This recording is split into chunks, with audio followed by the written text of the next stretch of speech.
Continue ചെയ്തോ. അതായത് നിങ്ങൾ ഈ സീൻ കണ്ടിട്ടുണ്ടാവും. ഈ സീനിലെ കുറുപ്പിന് എല്ലാവർക്കും അറിയാം.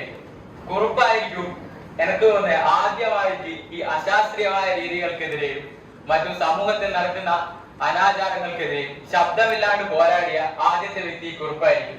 ഇപ്പൊ പൊട്ടും എന്നും പറഞ്ഞ് മൂപ്പർക്ക് ഒരു കുരുക്കമില്ല. Be like Kurup.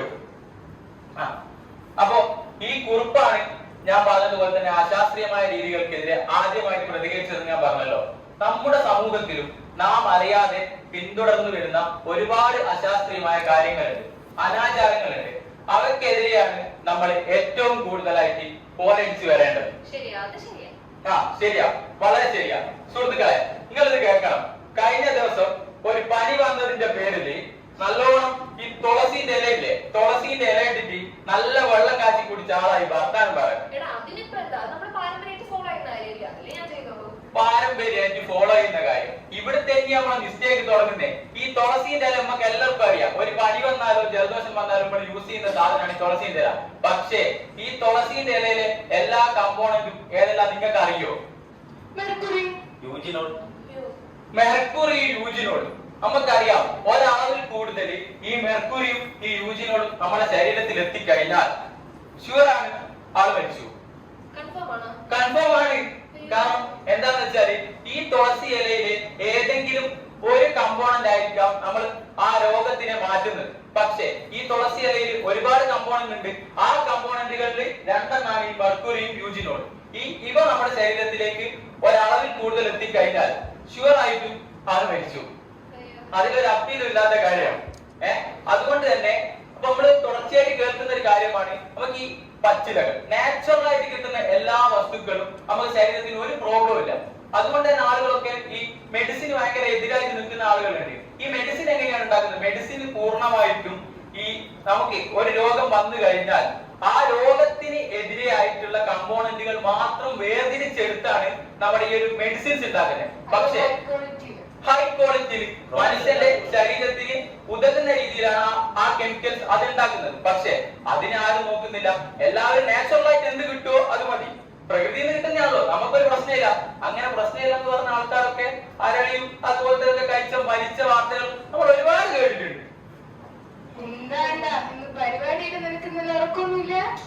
ഒന്നാം നിങ്ങൾ വിചാരിക്കും പ്രാക്ടീസ് ചെയ്തുകൊണ്ട് ഉറക്കം കുറഞ്ഞു. അതൊന്നുമല്ല. നമ്മൾ രണ്ടാളും ഒരു റൂമിലാ. ഒരു 12 മണി കഴിഞ്ഞാല് മൂപ്പർ തുടങ്ങും.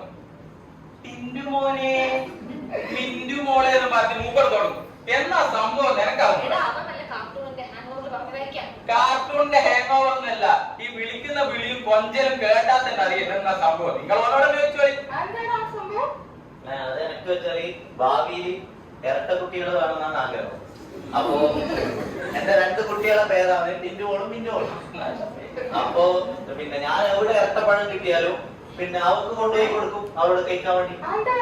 നമ്മളെ അമ്മമാരൊക്കെ പറയാറില്ലേ ഇരട്ടപ്പഴം കഴിച്ചാൽ ഇരട്ട കുട്ടികൾ ഉണ്ടാവും. കേട്ടിട്ടില്ലേ? നീ സയൻസ് പഠിച്ചിട്ടില്ല. ഇരട്ട കുട്ടികളൊക്കെ ഉണ്ടാവുന്നത് സൈക്കോളിൽ 2 അല്ലെങ്കിൽ 2 ന്യൂക്ലിയർ ഇതുപോലെയുള്ള 2 ന്യൂക്ലിയർ ഡിവിഷൻ നടന്നിട്ടാണ്. അല്ലാതെ ഇരട്ടപ്പഴം കഴിച്ചിട്ടൊന്നുമല്ല.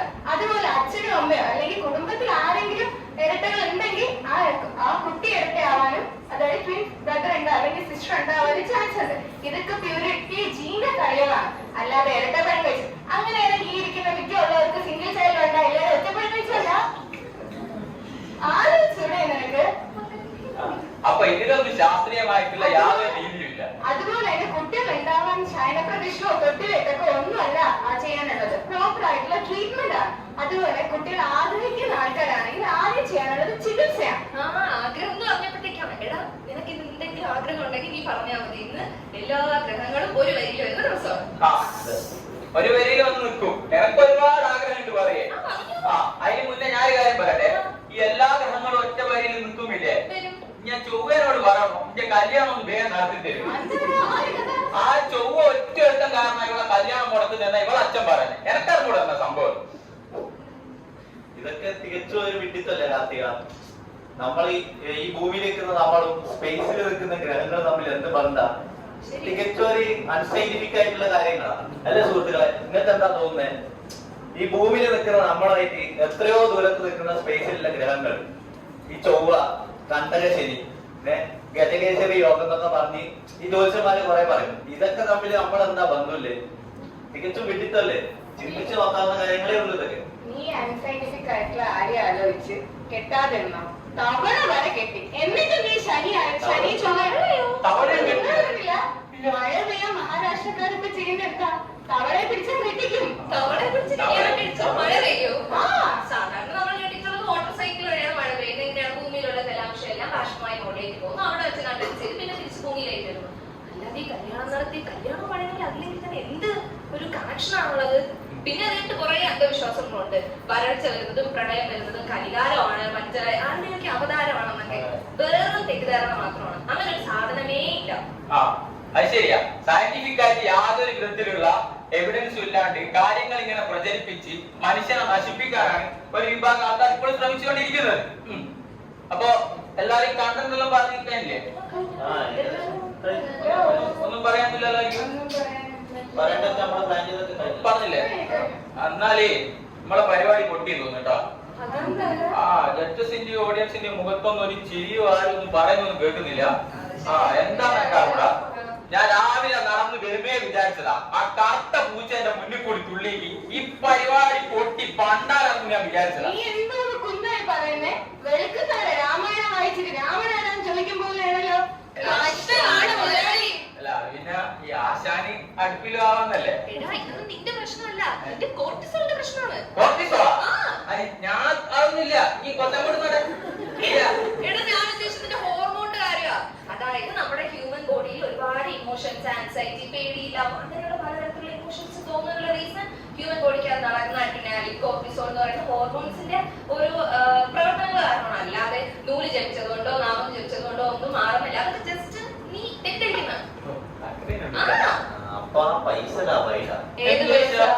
എല്ലടാ ഒരു പുതിയ ഹൊറർ സിനിമ ഇറങ്ങിയിട്ടുണ്ട്. ഞാൻ വിചാരിച്ച് ഒരു നൂല് മന്ത്രിച്ചേട്ടാണ് വീട്ടിന്റെ അടുത്തുള്ള പൂജാരിന്റെ അടുത്ത് പോയിട്ട് പൈസ ലാഭമല്ലോ. ഓളിപ്പോ പറഞ്ഞോണ്ട് സംഭവം ഒന്നും പിടിയിട്ടില്ലേ? നിങ്ങളിപ്പോ അറിഞ്ഞില്ലേ നമ്മൾ ഈ ചെറുതാണ് കരുതി കളയുന്ന ഇത്രയും വലിയ മിക്സിന് ഇങ്ങനെയുള്ള സയന്റിഫിക് ആയിട്ടുള്ള എവിഡൻസിന് എതിരാണെന്ന്? ഇങ്ങനെ നമ്മൾ കരുതും ഇതൊക്കെ ചെറിയ കാര്യമല്ലേ, പക്ഷെ ഇങ്ങനെയുള്ള കാര്യങ്ങളാണ് നേരത്തെ പറഞ്ഞുള്ള കൂട്ടക്കൊലയ്ക്കും നരബലിക്കും കാരണമാണ്. അപ്പൊ ഇനി നമ്മൾ കുറുപ്പിനെ പോലെ ആവണം. ഇനി നിങ്ങൾ വിശ്വസിച്ചാലും believe in science and believe in science.